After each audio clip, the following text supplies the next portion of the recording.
the first season of the Sunday SITREP.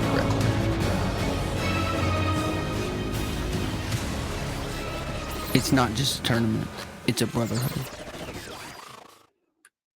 What is going on, everybody, and welcome to the 14th episode, almost said 13th, of the Sunday SITREP, the official podcast of the Armed Forces Fishing League. And we got a pretty exciting one today. What's going on, Nick? I have my special guest with me. Oh, what's going on, ma'am? How are you doing? Good. You gonna talk fishing with us today? Yeah. Heck yeah. What's the biggest fish you ever caught? Let's see. Distance. How big? This big? Well, today, guys, we got Curt Shaw, MLF pro, and one of our devoted AFFL anglers on here today. He's done a lot of good things for us in the social media realm, helping boost us in the Virginia area and all around the country, really. Always had a lot of really nice things to say about us on social media, and he's been devoted coming to our tournaments up in Virginia and coming down to the national championship and finishing second place. It was a tight competition, and congrats to him on that. We're going to dive into that pretty good today. We're going to get to know him a little bit as a Navy veteran and kind of get to know how he got started and into the MLF. And then we're going to talk a lot about his experience in the AFFL so far, and then a lot about the Natty on the back end. You got anything you want to bring up, Nick, before we dive in? We brought Eddie up in Wisconsin. He's standing up Wisconsin for us next year. So it's awesome. I mean, think about what we have this year. Right. Next year we're going to have now Wisconsin, Georgia, Kentucky, Indiana, all joining. So it's almost just doubling up. It's growing. Yeah, man. Yeah, and it's awesome. It's such a good team of guys too. You know, right. Couldn't ask for more.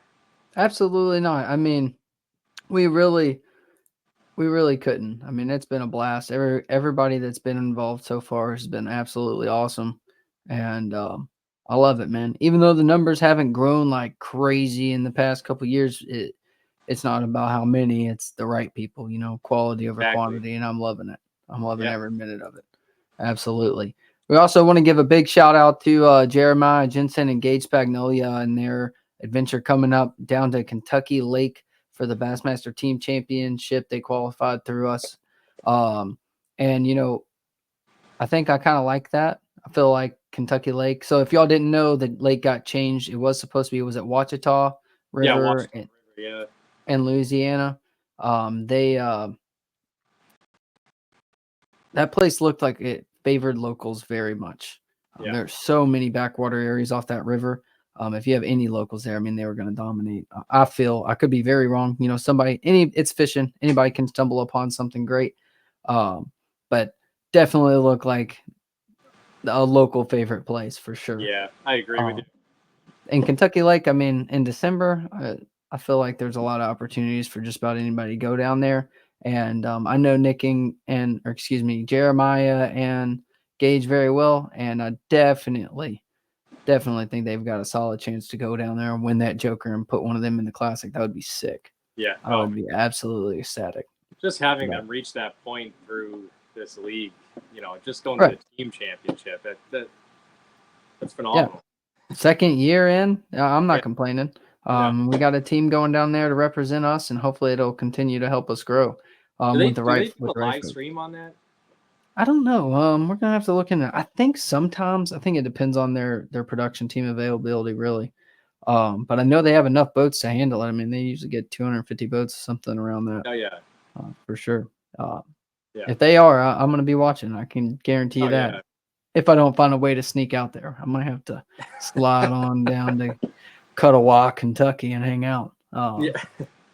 But so we're gonna go over a couple of upcoming events, and then we're gonna bring in Curt Shaw here in a few minutes and dive in with him pretty deep. So our upcoming events: November 23rd, Georgia's having their last open of the year, unless he decides to add more. But right now, the last open of the year for them, and that is on Lake Hartwell out of Gum Branch Ramp, 23 November. It's a Madison County Shop for a Cop benefit tournament. It's going to be an $80 entry fee, and $10 from each boat is going to go towards that benefit. and help those guys out. Pretty good cause, and I really like the way Philip did a great job kind of heading that up and starting the benefit level opens. I like that method a lot. It's pretty cool how we're able to intertwine in other first responder and military organizations and try to help them out as well. I like it. I like it a lot. And then 14 December is the excuse me, Philip just commented and changed it to Boyles Ramp. That's right. My apologies. I forgot about the damage ramp at Gum Branch. So that last event I just spoke on will be at Boyles. Thank you, Philip, for the assist there. And then after that, we got 14 December in Louisiana on Cross Lake. They're going to be at the Low McFarland American Legion post number 14. And that's a benefit tournament as well. Zach is running that one at a $100 entry fee with an 85% payout, and all the proceeds are going to the Legion there. So once again, an awesome organization we get to tie in with for veterans and give them a little hookup, and they're hooking us up by using their boat ramp, and we're hooking them up by helping fund the Legion. I know this day and age they can probably get all or need all they can get with the economy the way it is. Definitely. Well, man, Nick, I don't really have anything else other than the giveaway announcement. Y'all make sure y'all are doing the giveaway like normal. Make sure you're commenting, sharing, and commenting hashtag #DSITREP for a chance to win. Tonight we got a t-shirt. I don't know if you've got it available to show it, Nick, or not. No worries if you don't. And then we got... I'm trying to find a power cord real quick. I'm sorry. Oh, you're all good. You're all good. But we have the t-shirt we've been giving away the past few weeks with the... it's not just tournament, it's a brotherhood on the back end. And then we're going to have 2 bottles of Southern Fusion barbecue sauce brought to us by Mr. Jamie Murphy, delivered to you as well. Well, Nick, I don't really have anything else. Do you have anything? I think that's it. Well, good deal. Y'all get tuned in, and here we go. We're about to bring in Mr. Curt Shaw, MLF Pro. What's going on, man? How you doing tonight? What's happening, guys? Nick, you look different, Nick. Yeah, I found the fountain of youth. Lucky you. Yeah, no kidding. It's been centuries people looking for that thing. Yeah. Congrats on Wisconsin, by the way. Yeah, it's awesome. He's such a good dude too. We had an awesome conversation. He's a Marine Corps vet. He's awesome. Great. Right. So you said Department of Navy. But yeah, don't get kidding. Fired up already. I'm just kidding. If there's any Marines in here, I'm just kidding. It's a joke. Please don't crucify me for it. What's up, man? So we wanted to dive in. So I mean, we're kind of on that topic, the Department of the Navy. So that's your background, that's your veteran status. So tell us a little bit about that. What you did in the Navy and how long, all those things. Give us a little details on that.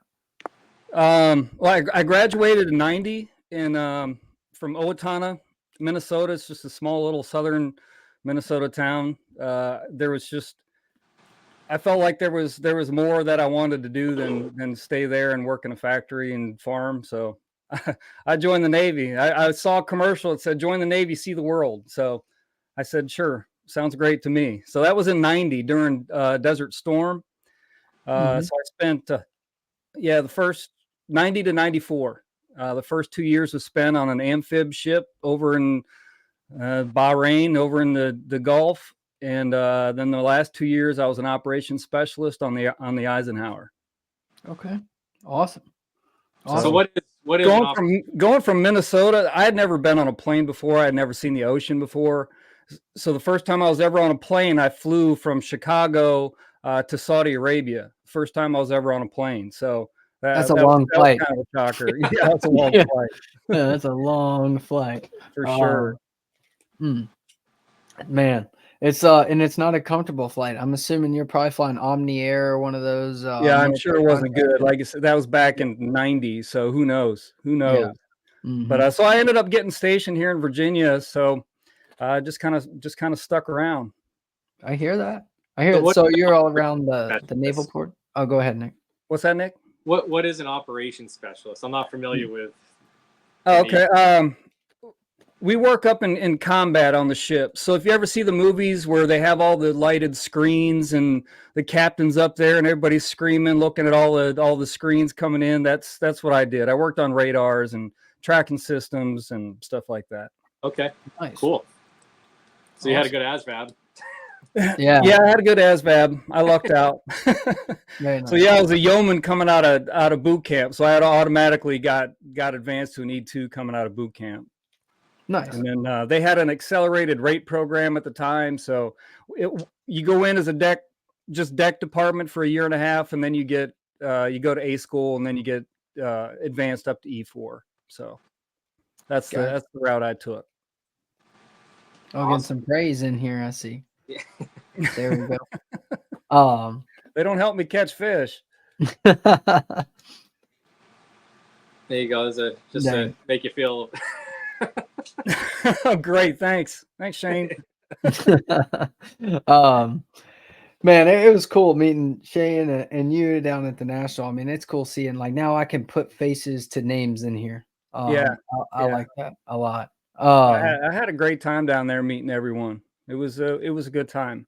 It was a blast. It was an absolute blast. But before we get into the natty, let's learn a little bit about your background into fishing. So, like, were you fishing back then in Minnesota before you joined the Navy? Yeah, I mean, I don't ever even remember the first time I went fishing. I've just always had a memory of me fishing. Just going with my brother and my dad, running down to the creek. We had a little park, Morehouse Park by our house on the Straight River in Minnesota. So I would just wade up and down the Straight River in the mud and just catch whatever I could. So yeah, I mean, I've always fished, and then I joined the Navy and couldn't really do a whole lot of fishing there. I did fish off the ship a couple times when we were at anchor. So did you get anything? I didn't. I don't even remember, but there was a guy caught a big hammerhead doing that. So my grandfather, yeah, that wasn't very cool. But my grandfather was in the Navy. He told me they used to catch hammerheads off the ships. Yeah. Well, it was a really cool experience. When you go at anchor, you have the anchor that's down there, and everything that's around just comes around that anchor. And whales will come up and they'll rub their bellies on the side of the ship. And I mean, everything's around that anchor at night. So it's a great time to just go out and look at stuff. I mean, it was awesome. Heck yeah. What's your favorite port you've ever pulled into? That's a dangerous question. What's the most beautiful? That's a dangerous question. But we were all over in the Middle East, Abu Dhabi and Dubai and Bahrain, and all those coming out of there. Rode to Spain. But a lot of the fun times I had were over here, going to Boston and pulling in down to Fort Lauderdale or up in Nova Scotia. Those are really the fun places. Are right here. I can imagine Fort Lauderdale as a young Navy. Yeah, young Navy guy pulling into Fort Lauderdale. Dangerous. Jumping off the tip. Dangerous. Mm-hmm. Absolutely. Yeah. So, I mean, after I got out, I moved up here to Northern Virginia and started a business and, raised kids. And at a certain point, the kids are out of the house. The business is doing okay. And I'm sitting around on a Tuesday at noon watching The Price is Right. I was like, man, I gotta do something with my life. So I just, I looked around in my heart and said, what do you enjoy doing? And it's the outdoors, anything with the outdoors and fishing especially. And at that time, it was 2021.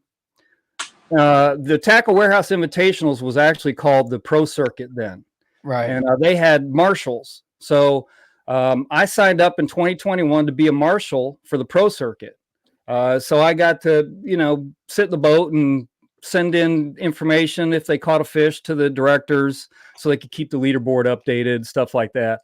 So that's really how I got my start, is in 2021 as a marshal for the Pro Circuit. And, that was a cool experience, jumping on the boat with those guys. I was with Joey Cifuentes and Alex Davis and Zach Burge and Kyle Hall and Matt Becker. I mean, I was in the boat with all these guys.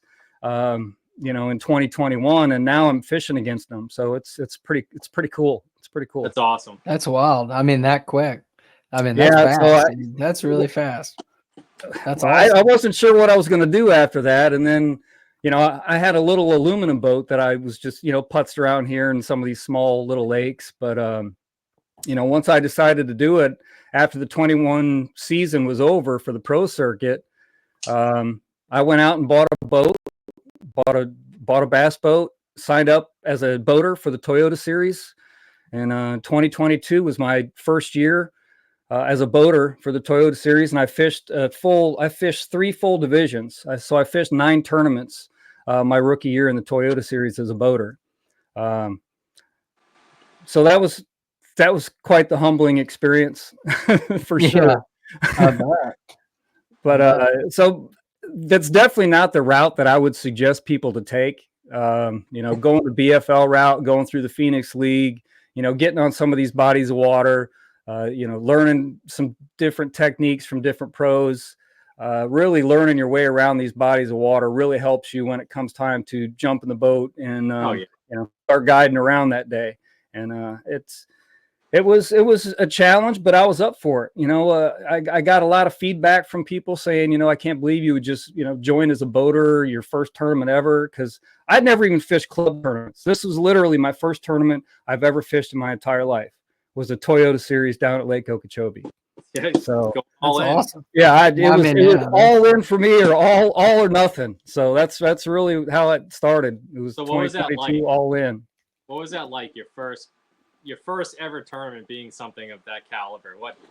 Well, honestly, if it wasn't for me being a marshal the year before, I would have had no idea. I didn't know about going through boat check, or, you know, checking live wells, or, you know, getting a boat number. I didn't know any of that kind of stuff. So I learned all that while I was on the, you know, as a marshal. So, you know, it was nerve-wracking. It really was. I guess the year before that, I was a marshal on Okeechobee. So when Skeet Reese won it that year down at Okeechobee's. So, and I knew where he was fishing. So I go down there that following year, and I'm like, okay, well, I know where all these guys were catching fish. So I'm just going to go around to those areas and, you know, see if I can make something happen. And I couldn't get anything happening. Even a camera boat came down there, and he found me, and he was like, hey, where's everybody at? I was like, I don't know. I haven't seen anybody. That should have been a clue right there. I was in the wrong spot. So yeah, there was nobody down there at all. So I caught 1 fish that day for 1 pound, 8 ounces. That was it. That was my first tournament. 1 fish for 1 pound, 8 ounces, 2 days of fishing. It was bad, real bad. Man. Well, you didn't give up. I mean, that's good. Yeah, I never gave up. It was nice to get across the stage at least. Yeah, I mean, that's a long drive too. Yeah. Well, that's a big thing that most people don't realize is the travel that's involved with this it's exhausting. It really is. But I still love it. I wouldn't trade it. I'll jump in my truck right now and drive 12 hours if I can go fish somewhere. Go ahead, Nick. I was gonna say this kid I know from New Hampshire. He actually made it onto the elites. It was his rookie year, and I ran into him at a gas station up at the St. Lawrence, and I was talking to him. It's Tim Doobie, and I was talking about it. He's like, honestly, man, he's like, you're a full-time truck driver. Oh, absolutely. Yeah, absolutely. Yep. Yeah. 100%. And it's hard to get out of a gas station. You brought that up, and I mean, having a wrapped boat, I can't just go in and get gas and leave. It just never happens. Yeah. You know, somebody's always got to come over and talk to me, which is great. I mean, it's awesome. But, you know, a lot of times I've been in the truck for 12 hours. I'm tired. I just want to get home, and I don't want to sit and take pictures and talk about fishing. But, you know, it happens. Right. It must feel good, though. I mean, oh, yeah. Well, to a point when they start thinking I'm somebody that I'm not.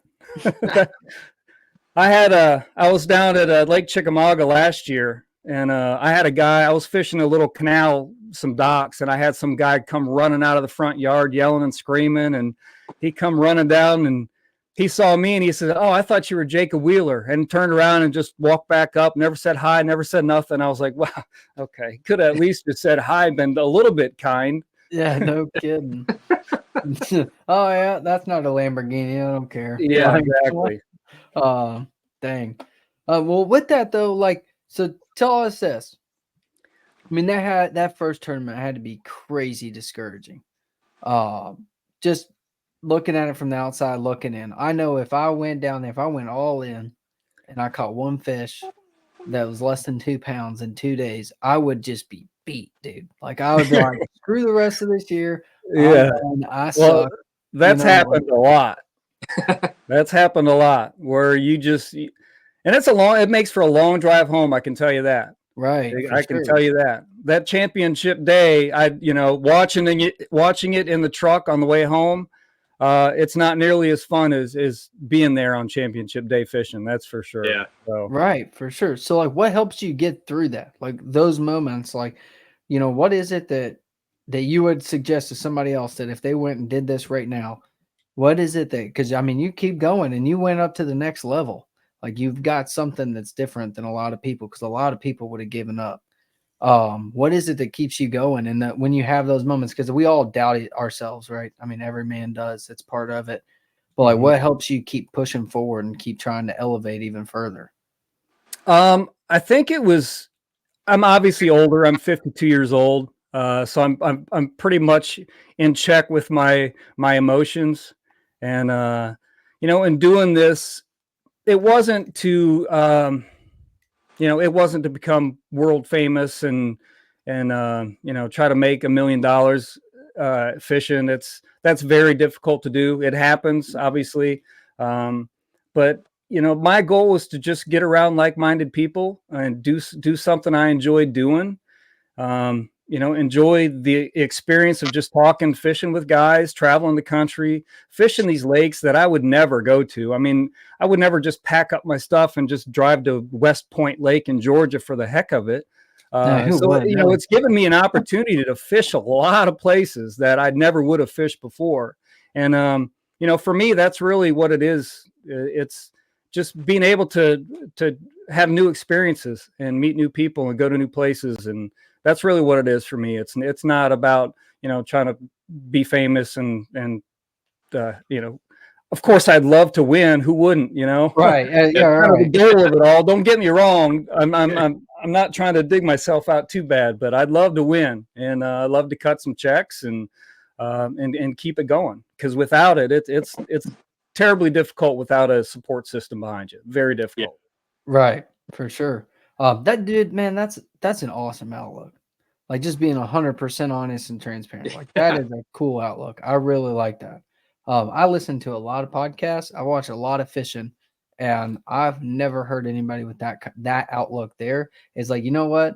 At the end of the day, it's not about any of that. It's about just the experience. That's cool, dude.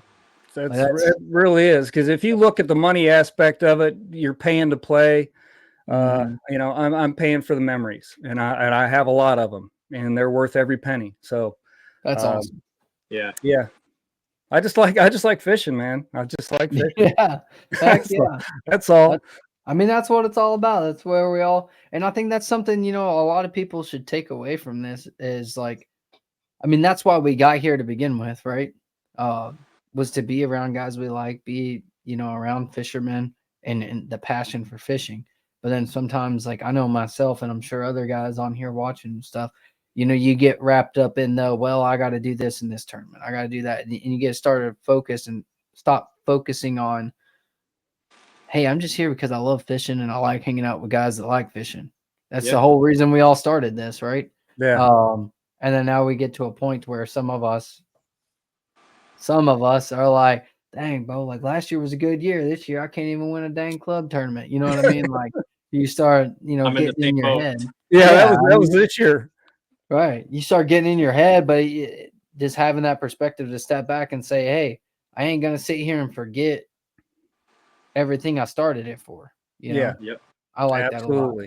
Yeah. And whatever happens in the future, I mean, I've had a great experience already. In just the 3 years I've been tournament fishing, I went, from catching one fish all the way up, to the Tackle Warehouse Invitationals, and had an amazing year. Not points wise, but going to new fisheries that you haven't been to, and you have a chance to figure those out, and you're fishing against some of the best guys in the world. A lot of those Bass Pro Tour guys, they come down, they fish the invitationals, and it was I had on my Instagram page, I was with Shaw Grigsby, and we're standing side by side, and you read their names. It says Shaw Grigsby, and you know, moments like that. You know, I grew up watching that guy. I grew up watching, you know, the Roland Martins and Hank Parker and, you know, Orlando Wilson. I grew up watching all those guys, and you know, to be standing next to him talking fishing, I mean, I can't really ask cool for anything picture. better. It's awesome. That was awesome. Yeah. Great guy. Absolutely.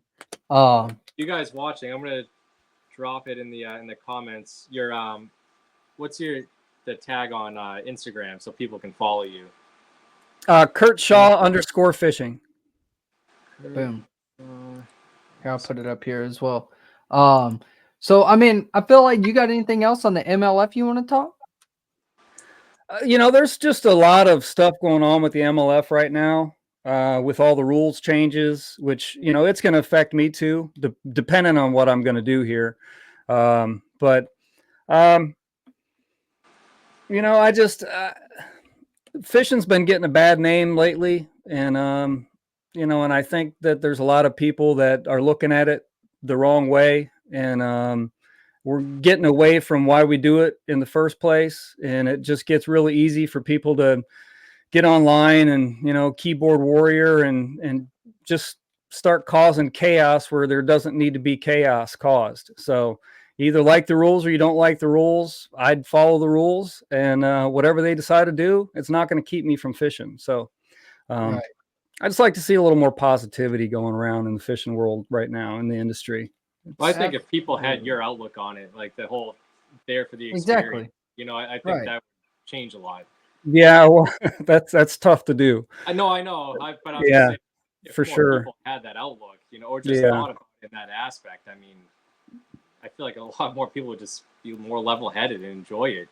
I mean, it's fishing. Yeah. It's and I don't get it. I don't get it. So I don't get in fights about it. I don't get in arguments about it. And, you know, that's what's great talking to guys, you know, in the industry about fishing is we all know what we're talking about. We can all relate to one another. If you're telling me you're throwing a chatterbait, I know what that is, you know, or if you're, you know, dragging a lizard, Carolina rig, I know what that is. And that's what's fun for me, is to be able to talk shop without having to explain myself to someone that doesn't really fish a whole lot. And I know a lot of people like to talk fishing with me. I do to an extent, but there's a lot of times I just don't even talk about it, you know, but I don't know, being around guys after tournaments, you can't beat that. You can't beat that. Yeah. When the after the tournament, when everybody's hanging out and BSing and talking. Yeah. Or even before tournament starts there at takeoff. Yeah. It's great. It's great. Yeah. That's the part we all like. I mean, most of us, I guess, you know, I do like listening to some of the old timers, like that dang live scope. I'm tired of donating to the live scope. Bo, I ain't used it all year. Like, calm down. My favorite thing. Well, so that's a change for sure. And I haven't really used it. I used it predominantly at Table Rock Lake, and I got my butt handed to me there. But typically I don't use it a lot. I really, really don't. So to see the rules changes, you know, where we're allowed to use it period 1, period 3, or, you know, we're allowed to use it for 1 period, the forward facing sonar. You know, I wouldn't care if they got rid of it, in my personal opinion. And I see they're trying this out, at least, you know, limiting it to see what the reaction is going to be this year. So we'll see what happens. But, you know, for me, I could take it or leave it, honestly. They could ban it, and I wouldn't mind one bit. You know, or bring it back. It doesn't bother me one bit. What does bother me is the 360. That I don't understand. Is it's not live sonar, but they're putting that in the same ban category as the forward facing sonar. I guess I'm not quite sure how they see that, but I didn't know that. Yeah, I didn't realize that either. They put 360, same with forward facing sonar. So you can only use it like a period. Yes, so they'll have I guess some sort of cover that they're gonna, you know, we have to put over the top of our transducers so they can see the cover. I don't know. I guess we'll see how it's going to go. That's all. That's all. Y'all don't have marshals, right? The what? Y'all don't have marshals anymore in the Invitational. No. We have a camera that has to be recording the whole day. Okay, checking. So that's really how that works. Is we just got to have a camera going. So Oh, that's a way that they can police it. So, Mhm. but it'll be interesting to see. There's a lot of those. A lot of controversy with the young guns coming up, saying, a lot of guys saying that they don't know how to do anything except live scope. So, how are they going to be successful? And, they're already at a level now. Are they going to regress once forward facing sonar is limited? It's going to be interesting to see what's going to happen with these circuits this year. Same with Bassmaster too. And NPFL, they outlawed it altogether. So it's gone in the NPFL. Right. I really liked the MLF's approach because it kind of gives you the best of both worlds. It does give the guys that are really good with it an opportunity to kind of have a moment to progress real quick. And then it gives the guys that don't want to use it or don't like it or whatever, it gives them the opportunity to, hey, I've got this time dedicated to where if I want to go be old school and sling a square bill all day long, I can. Right. And not worry about it. Not worry about some guy out there shaking a minnow all day over 5 different fish. And not saying that negative here or there, but it's just a different technique. It is. I mean, realistically, in my opinion. But I'm like you. Like, I don't care. I want to watch people catch fish on TV. That's all I care about. Yeah. I don't care if you're shaking a minnow or square bill and riprap. Like, it's fun watching them fish. Right, for sure. And doing it. But yeah, well, the good news is I don't think you have to worry about any bans in the AFFL. I never used it when I was down at Natty. Oh yeah, I haven't used it at any of the tournaments actually. I can't. I suck at it. Like, I can catch 1 fish a year on it, probably. A catfish now. Come on. y'all wanna have a catfish tournament. Let's square up with the live scope. I got you. You come down to Santee Cooper and I'll wear your butt out on some catfish with the live scope. It's so hard with 2 people in the boat. I mean, one guy's just kind of standing there, and if you're both trying to cast at a fish, you're just getting your lines tangled up. And I mean, it's just I'd rather go beat the bank or drag a Carolina rig off point somewhere. Absolutely. Do something like that. But it does get frustrating getting your butt whooped every tournament because you won't go out there in that deep water and do it. So I have a hard time doing that. It's something I need to learn. It's something that to get behind it, I guess. I feel like I'm pretty efficient with it. But it's just in a tournament situation to take the time and dedicate yourself like, hey, I'm going to go do this for 3 hours. Well, right. A tournament day goes by so fast. You may chase one fish around for 45 minutes that's not even going to bite. So, a lot of times I feel like I'm wasting time just by doing it. So I'll go throw, pitch docks or something, find some laydowns or some rocky points instead of getting out there live scoping. But absolutely. Yeah. I enjoyed fun fishing. That's all that I do. I'd love it. Fun fishing by myself, just out fun fishing. It's great, but there's no pressure. Exactly. No pressure. You just go fish. Right. I love it. I'm not gonna lie. I think it is great. Tournament setting. I agree with a lot of the old timers that, at some point in time they have to draw a line somewhere. I agree. And 100%. It could, eventually, who knows? It could be showing a camera that can see through the water better. And instead of little, smudges on your screen, it actually shows fish. I mean, at some point in time, they had to draw a line. And I think with live sonar, it's a good line to draw for professional fishing. I really do. Right. It's good line. Right. We'll see what happens this year, though. Yeah, eventually, if they don't, I mean, you're going to have them aqua views, but they can see out 60 feet. Yeah, exactly. That's what it's coming to. Yeah, right. 100%. I'm still real questionable on the aqua view. Like, I heard some of the Elite Series guys up north were dropping the aqua views. They weren't even fishing. They were just dropping aqua views down. Yeah, I saw that too. A lot of those guys, they'll do that. They'll drop those aqua views and look at all the smallmouth on beds and try to determine, is that one 4 pounds? Because that's not going to help me. I've already got 4-pounders. So they're driving around with that aqua view looking for, 5 or 6 pound smallies on those beds. Because that's what's going to make the difference. You're going to go up there and catch 20 pounds. Well, everybody's going to do that. You got to have that 5-pound kicker, 6-pounder to really push you over the edge. And using a lot of that technology. Same with the floggers. I've got my flogger sitting up here on the shelf right now, but I need to get up there so bad. Like Come on. that comment, like I go Yeah, catch my friends. Everybody does. It's like, why have I not been there yet? I would just die for a 20-pound bag of smallmouth today. yeah. That's I mean, they are. I- I mean, accurate. Actually, yeah. I can't get enough of it. If I wish I could live up there, honestly, for 4 months, I'd love to get up north and just fish every day up there. Really would. St. Lawrence is just, it's a blast. There's nothing like it. There's No, not. no. Let's all go in, all the AFFL, everybody on one of them castles. It's like 10 grand a night.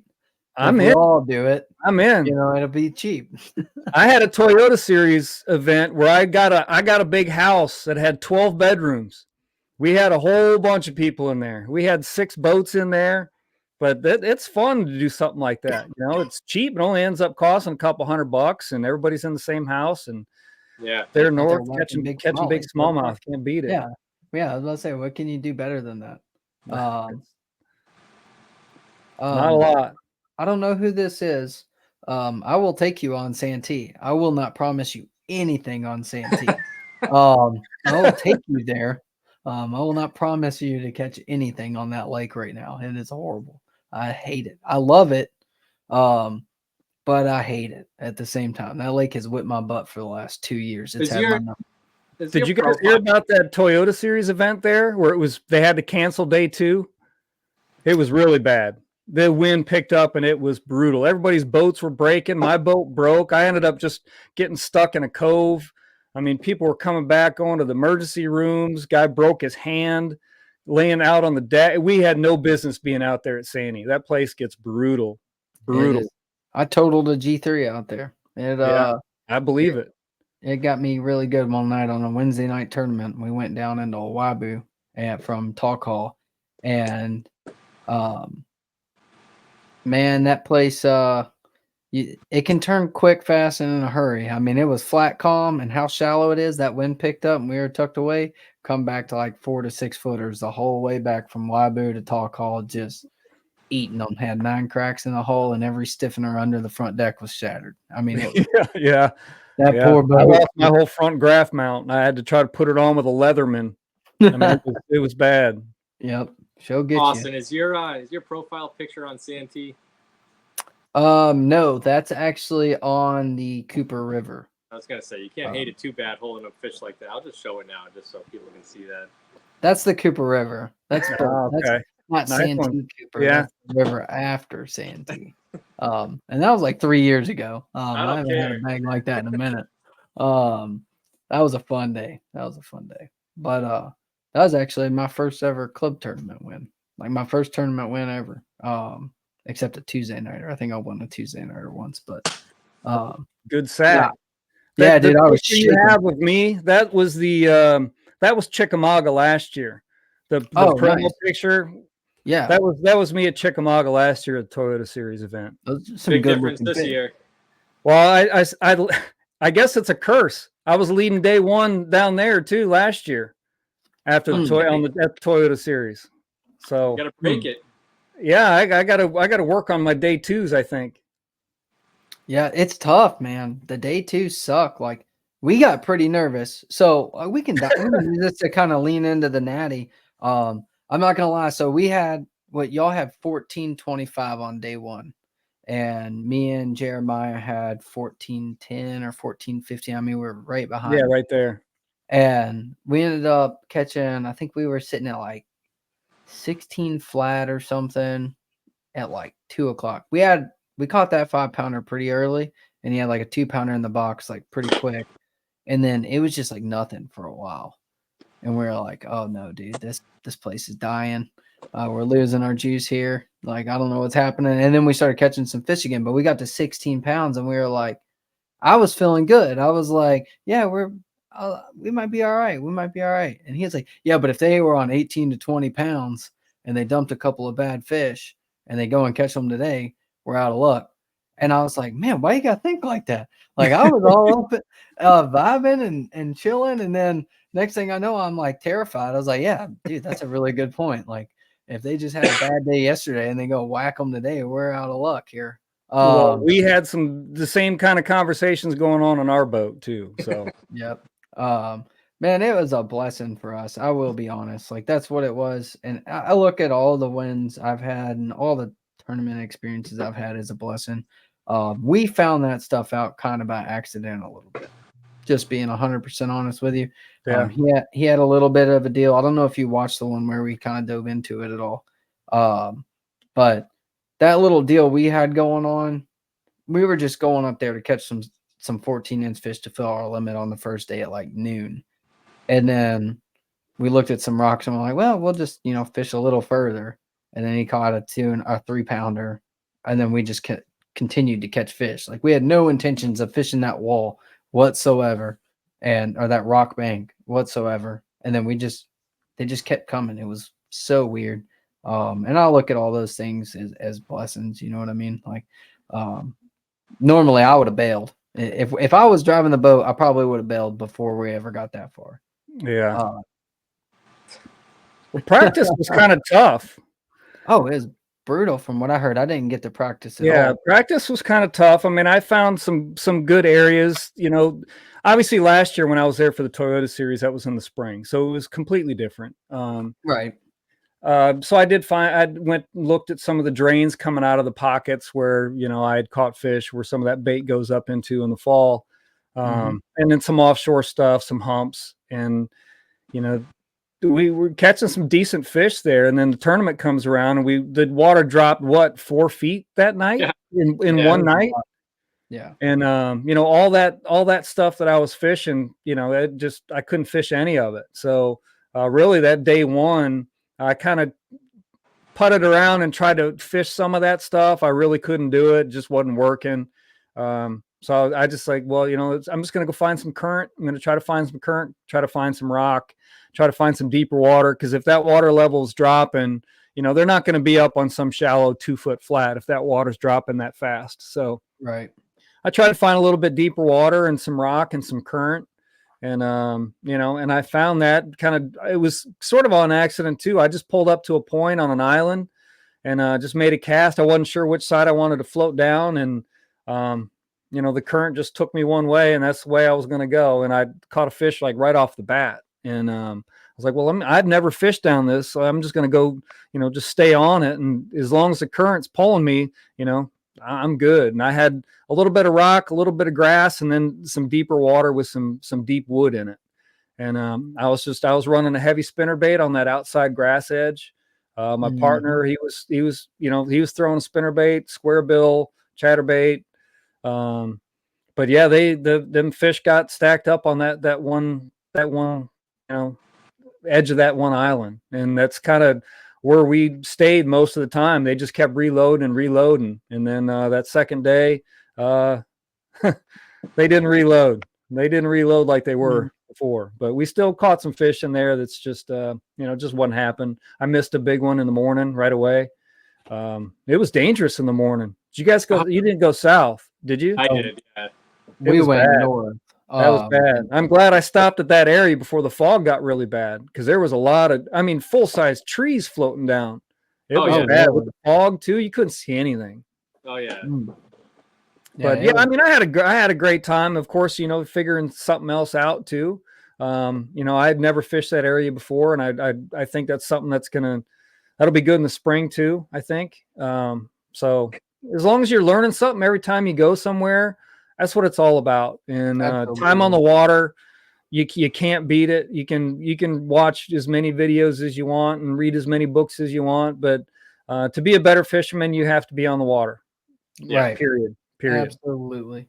Finding out the little nuances, right? Like yeah, anybody can learn how to go throw a big heavy spinnerbait by YouTube, but it's finding out those little nuances, like you figured out, like the way those fish were setting up on that grass line, knowing how to position your boat, make the right cast, and drag them through. I'm assuming kind of knowing how fish set up in current and grass, they were pretty consolidated, and you had to make pretty accurate casts to hit them, right? Yeah, it was they were just sitting right on that out. I'd throw on the inside of it because the grass line was pretty small. It was pretty narrow. So I could cast on the inside of that grass line. And if they didn't hit it on the inside, as soon as it came out of that grass, they were just sitting right there, just waiting for anything to come out of that grass. So right. But it's the time same on the thing water. Right. The what? The time on the water is what taught you that, right? Like learning how to position and make that right cast.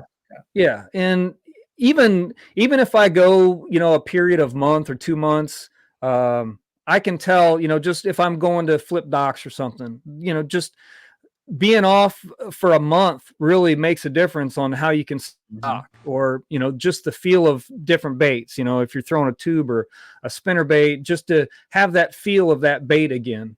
If you're not doing it all the time, it just, you get rusty. That's for sure. Oh yeah, absolutely.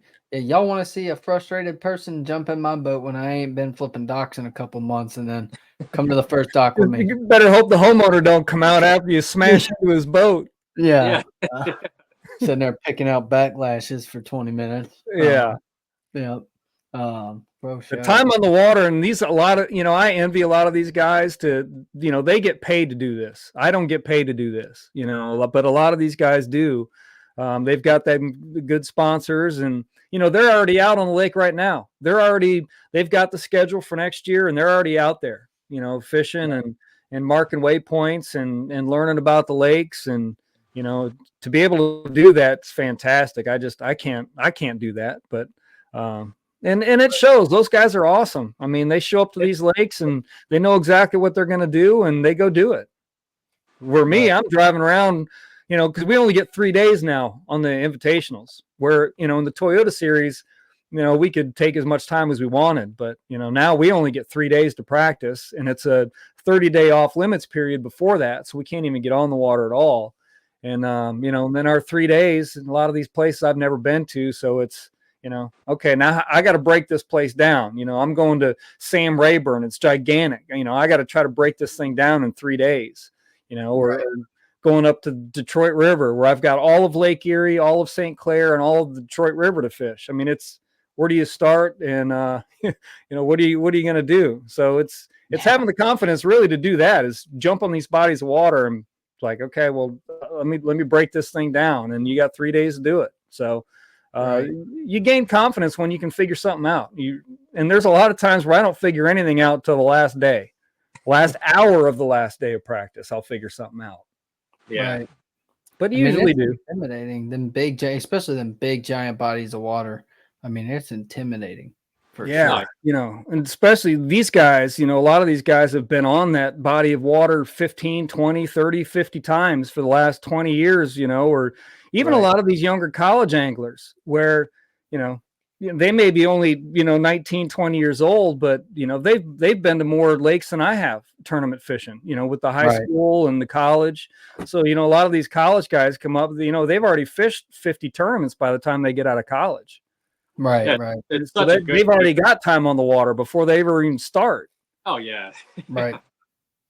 Yeah, it's great. So you've traveled a lot. So what is I think I know the answer to your favorite. What's your favorite? You mean besides St. Lawrence? So what's your favorite and your least favorite? Well, St. Lawrence, of course. Yeah. Anywhere up, Lake Erie, St. Lawrence, Champlain's. It's fun at certain times of year. My least favorite that I've fished so far is West Point Lake. It's one of my maps on here. I don't know if you guys have ever even heard of it. Yeah, I went there. Never heard a single good thing about it. Yeah, and they hadn't had a tournament there in like 15 years or something when we went there. And it was bad. The bite was bad. The guys that won it were able to find, maybe 1 or 2 largemouth. Everything else was, 1.5 pound, 2 pound spotted bass.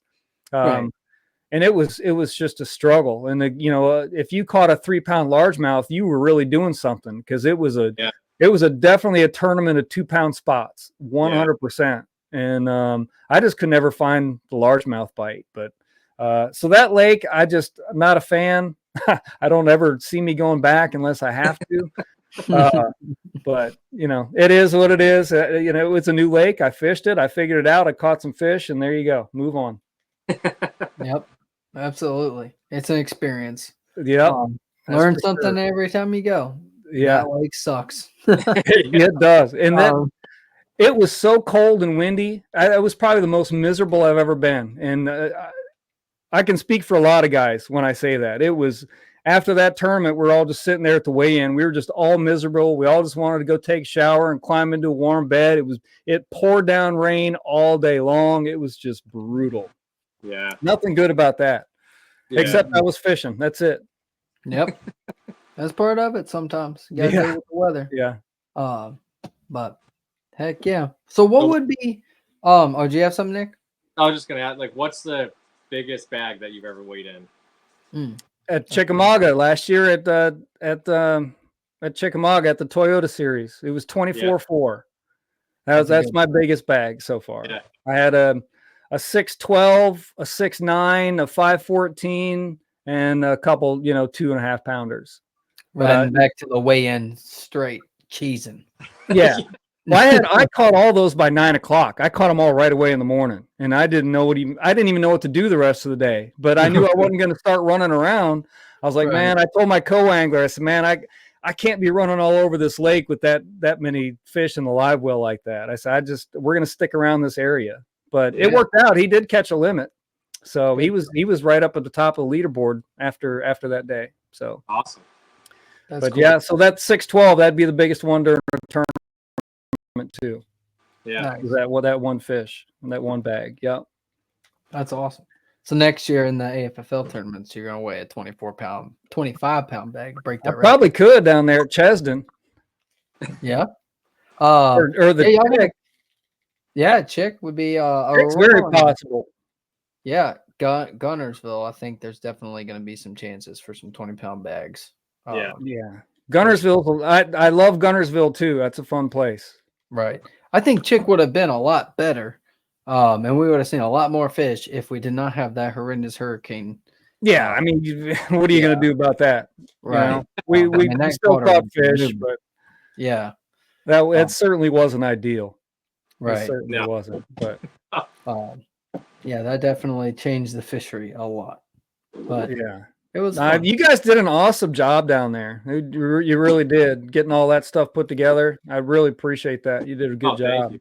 Yeah, it went real smooth. I mean, never really had any issues from the fisherman's standpoint. I don't know what was happening behind the scenes, but it went smooth on our end. I felt like it went smooth. Yeah, I like hearing the other side of it. yeah, for sure.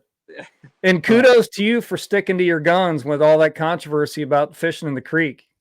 Got a lot of respect for you for that. I mean, it's like, no, this is what we're doing. This is the plan, and this is what we're doing. So good for you on sticking your guns on that one. Thank you. Yeah, I mean, it is what it is. Stuff. Everyone's open to ask any question at any time, but we're always open to input, but we just can't. You can't start changing rules the evening before the tournament starts. Right. For sure. Absolutely. Yeah, that one caught me a little off guard. I'm glad you were standing up there, not me, Nick. Like I said, I'm just glad you stuck by your guns. I respect you for that. Yeah, you handled it very well. Yeah. Very well.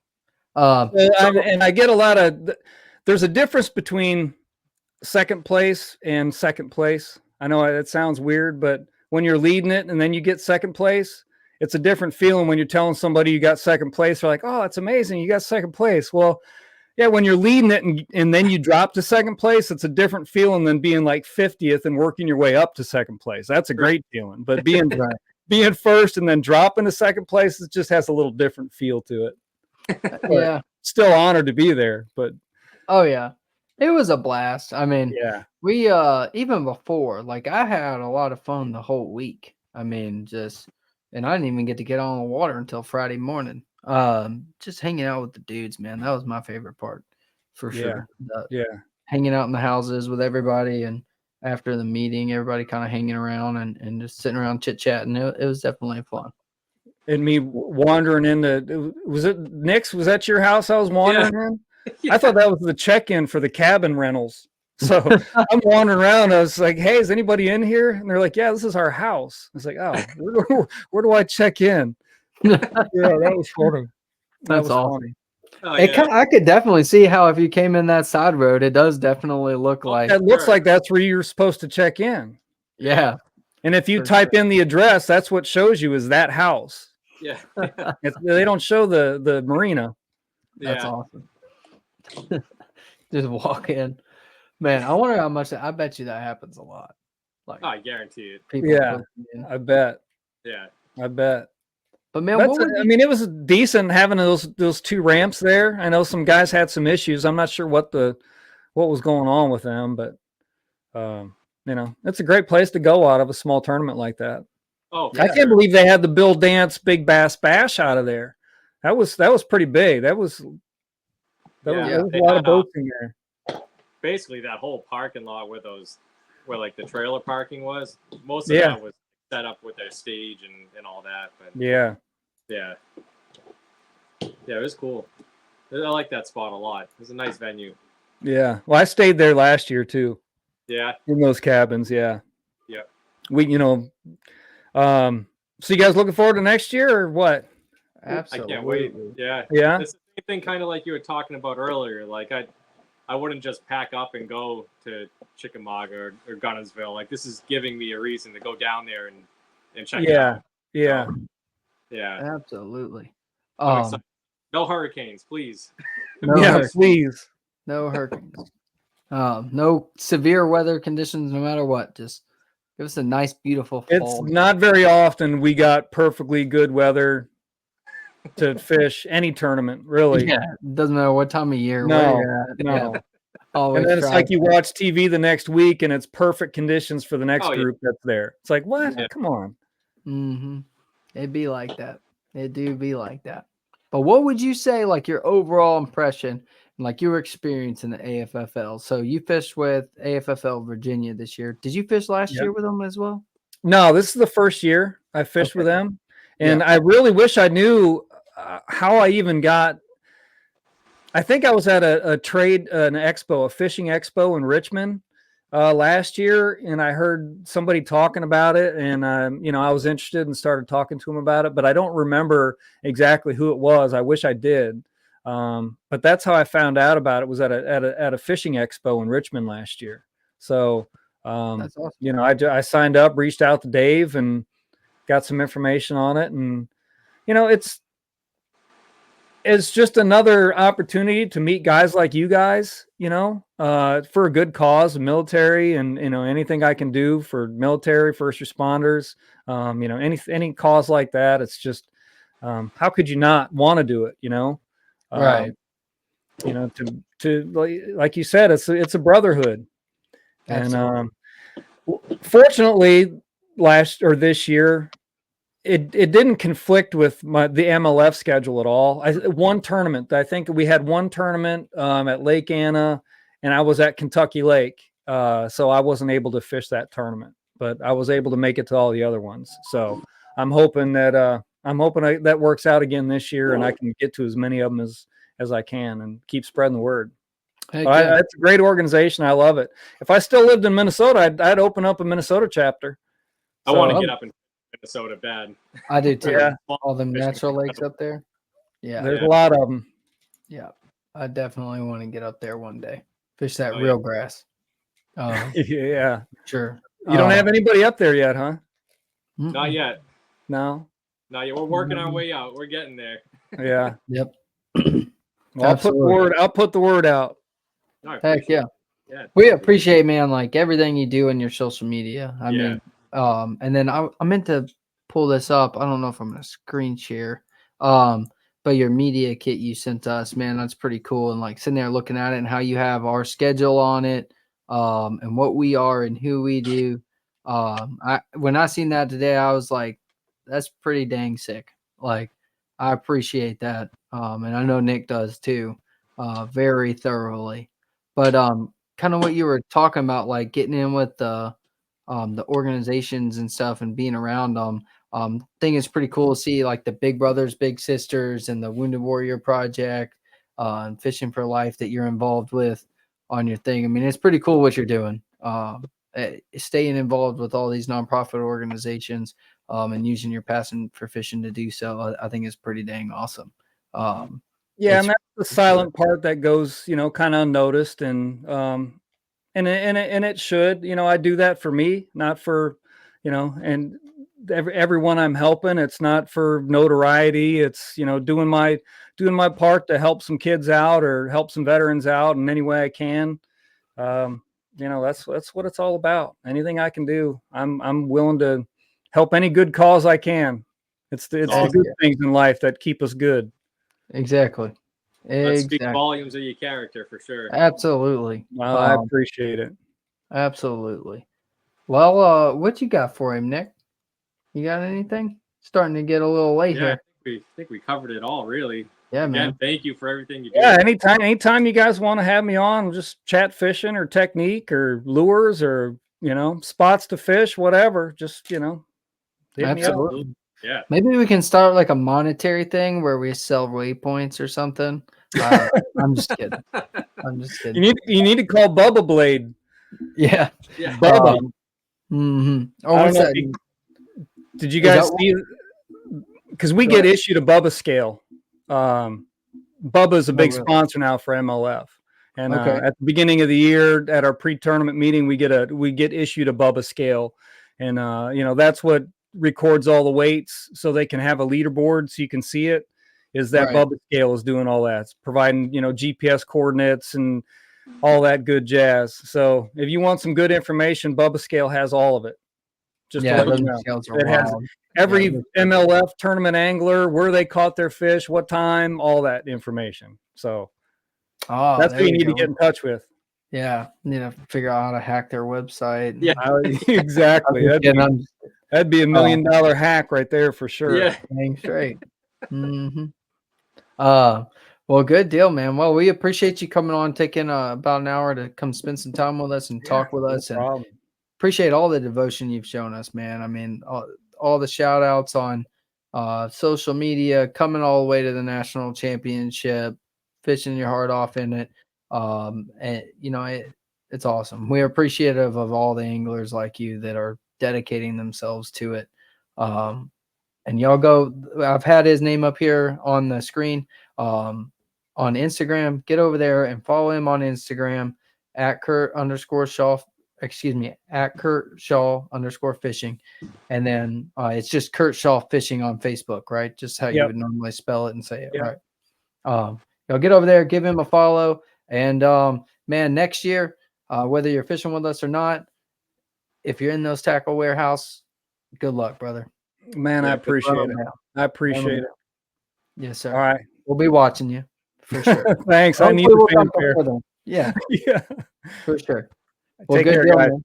See ya. See you later.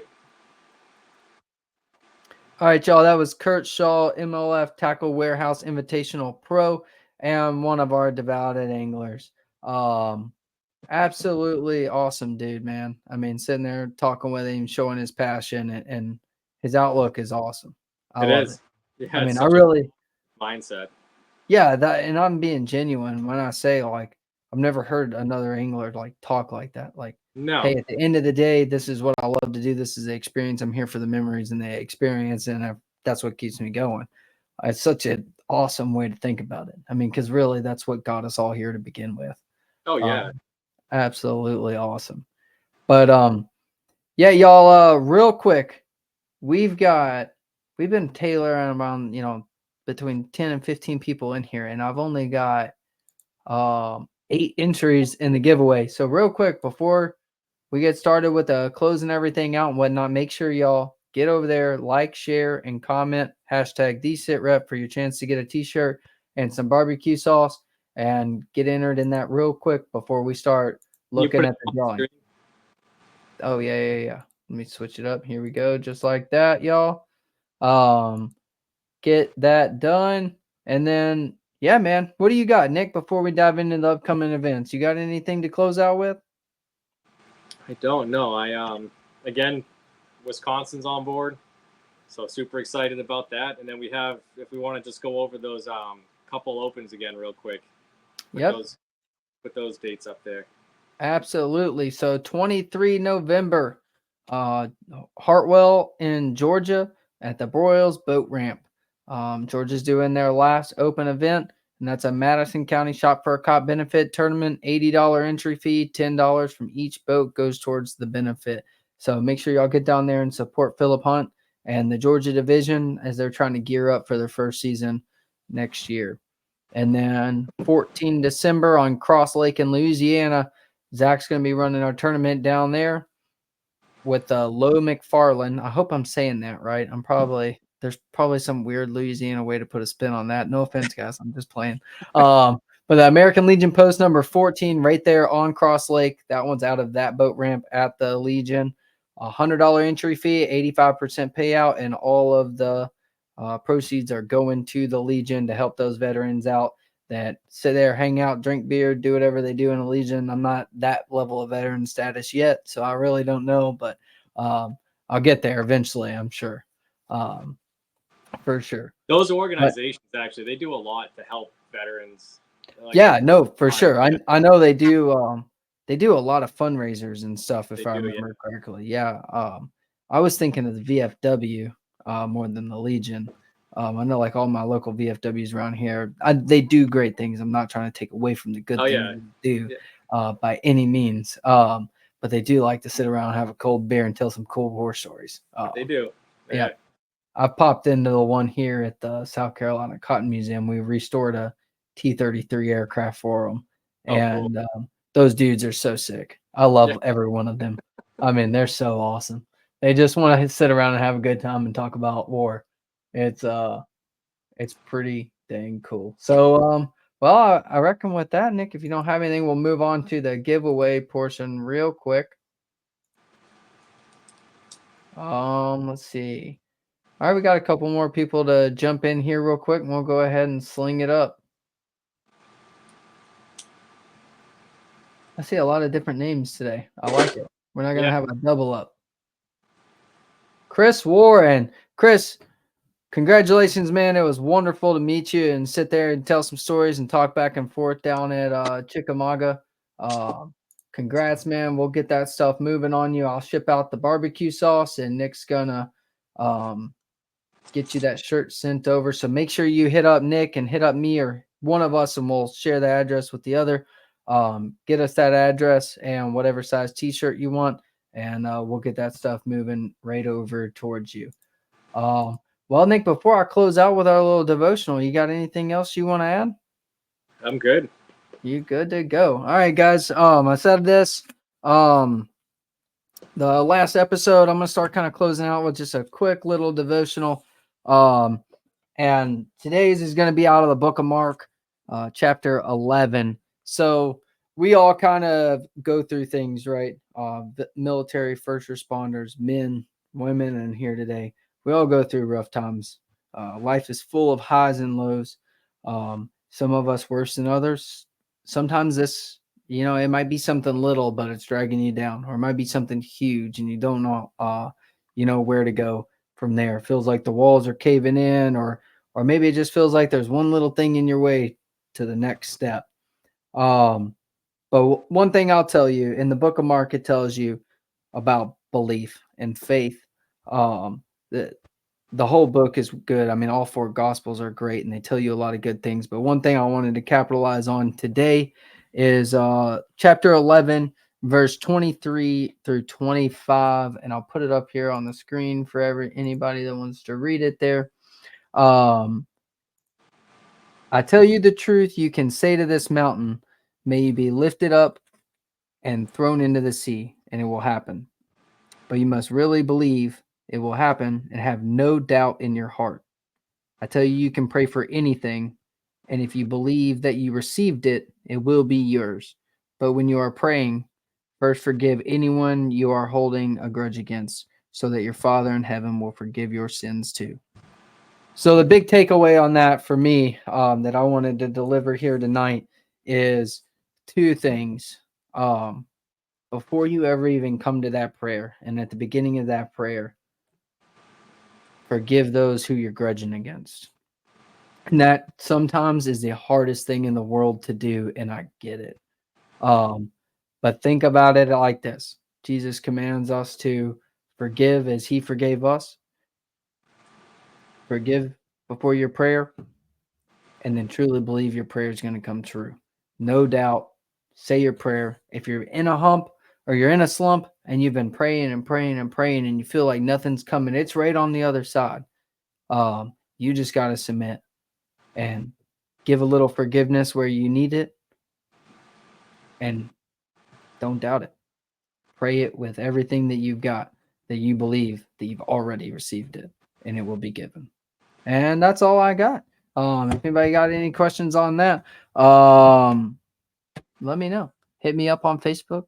Some of y'all probably have my phone numbers, but we're always here to talk anything fishing, anything about this. We'll talk about it. Nick, you got anything else? Oh, the weeks next week. I forgot about next week. Next week we're gonna have Andrew Blair from Tactical Fishing come on. We're gonna dive in with him pretty deep. Army veteran, and he just moved down here to South Carolina this year. They've been supporting us since day one, so we're gonna kind of get his word out, get to know him a little bit on a personal level, and see what his organization's all about down there. Cool. Well, I don't really have anything else, Nick. Do you? No, that's it. That's it. All right, Roger that. Well, guys, thank y'all for watching another episode of the Sunday Football. See y'all next week. See ya.